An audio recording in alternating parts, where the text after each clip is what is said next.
I hit the canopy at full speed. Not the ground, branches first.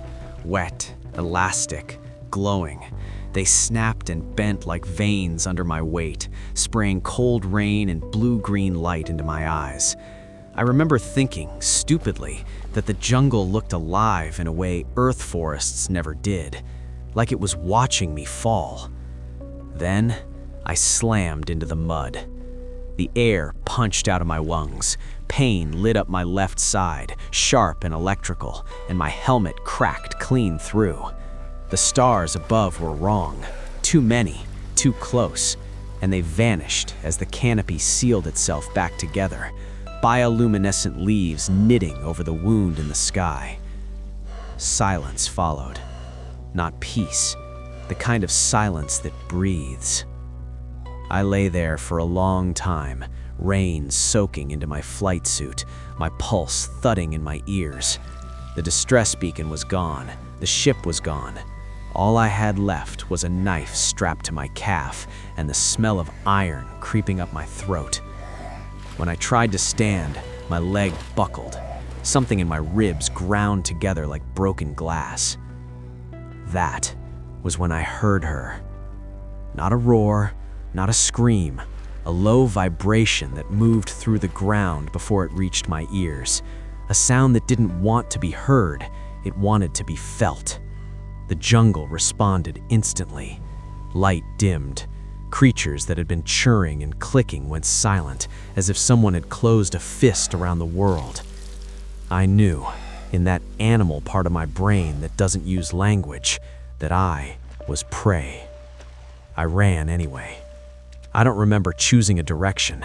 I just moved, through curtains of glowing vines that burned cold against my skin, through pools of knee-deep water that hid snapping things with too many legs.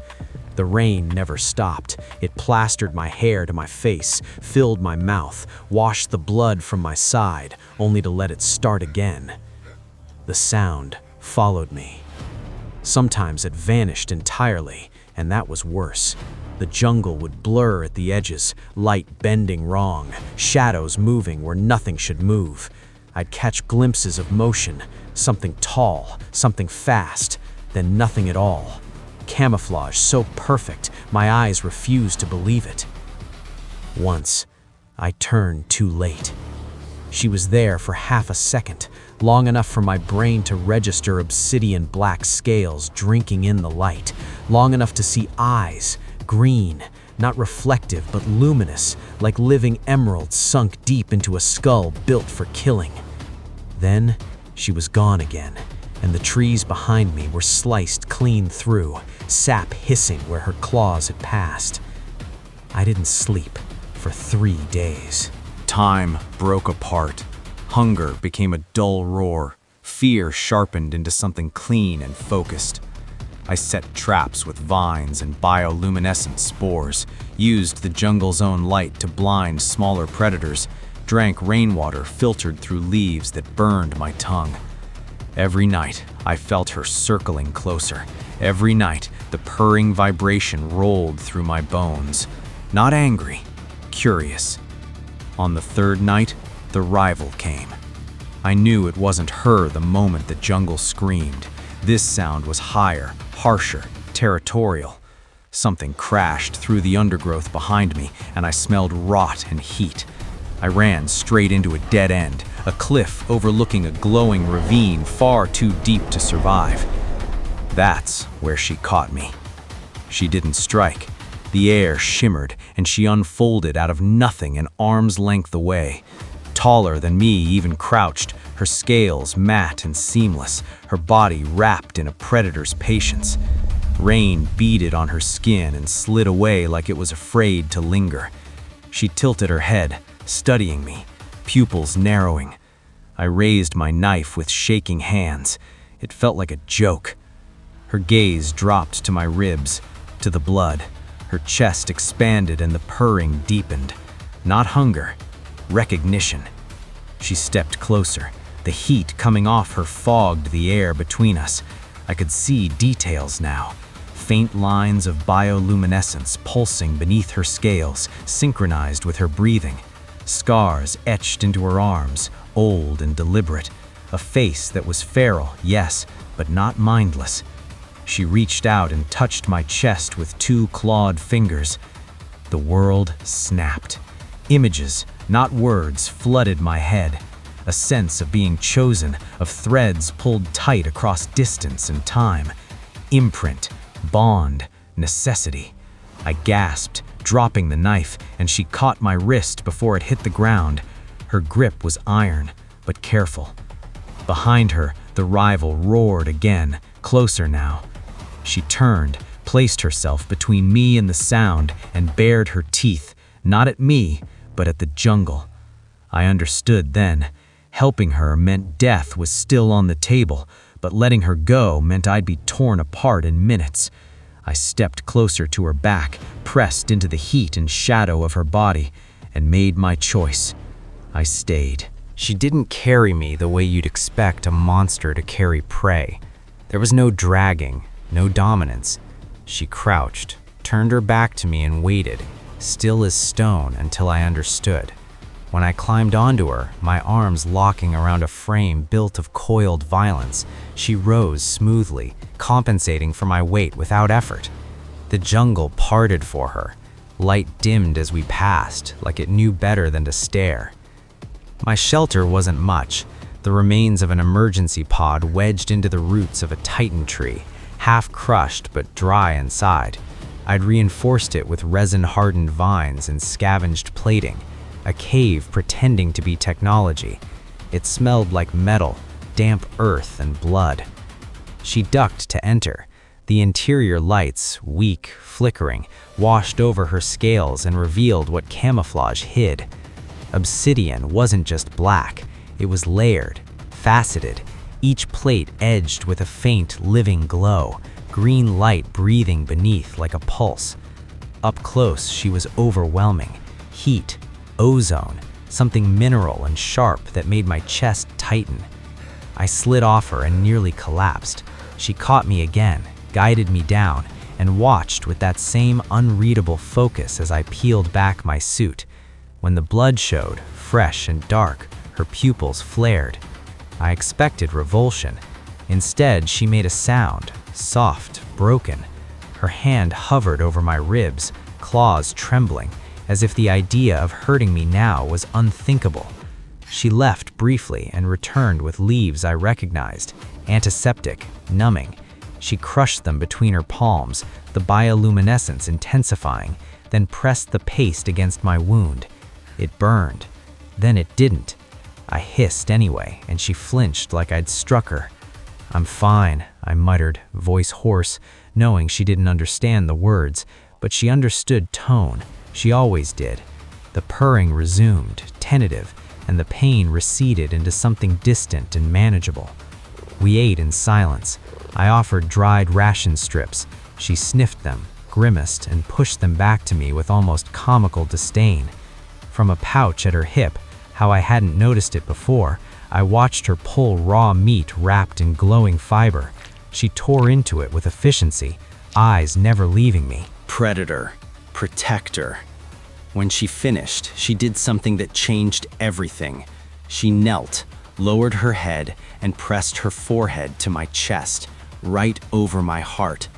The contact detonated inside my skull. Not images this time, concepts. Her people, the huntresses, solitary by nature, lethal by design. They did not pair lightly. They did not imprint unless survival demanded it. Her biology was cruel that way. Rare cycles, narrow compatibility. When the bond triggered, it rewrote her priorities completely. I wasn't chosen because I was strong. I was chosen because I survived her. She needed me, my DNA, my immune resilience, my neural plasticity, something buried deep in the way humans adapt to hostile worlds. Without a compatible mate, her line ended with her. Without her, I'd already be dead. The deal wasn't spoken. It didn't need to be. As the night deepened, the jungle pressed in. Distant calls echoed, other predators testing the edges. She positioned herself at the entrance, a living wall of shadow and teeth, and let me sleep for the first time since the crash. I woke once, disoriented, to find her watching me. Not hungrily, not possessively, like I was the only fixed point in a universe that had suddenly gone unstable. That scared me more than the chase ever did, because somewhere between the rain and the glow and the steady sound of her breathing, I realized something ugly and true. If someone came for her, if my own species stepped out of the trees, I wasn't sure whose side I'd choose anymore. And that thought didn't feel like betrayal. It felt like inevitability. The jungle warned her before it warned me. She went rigid in the doorway, every plate along her spine lifting a fraction, bioluminescence dimming to a predatory hush.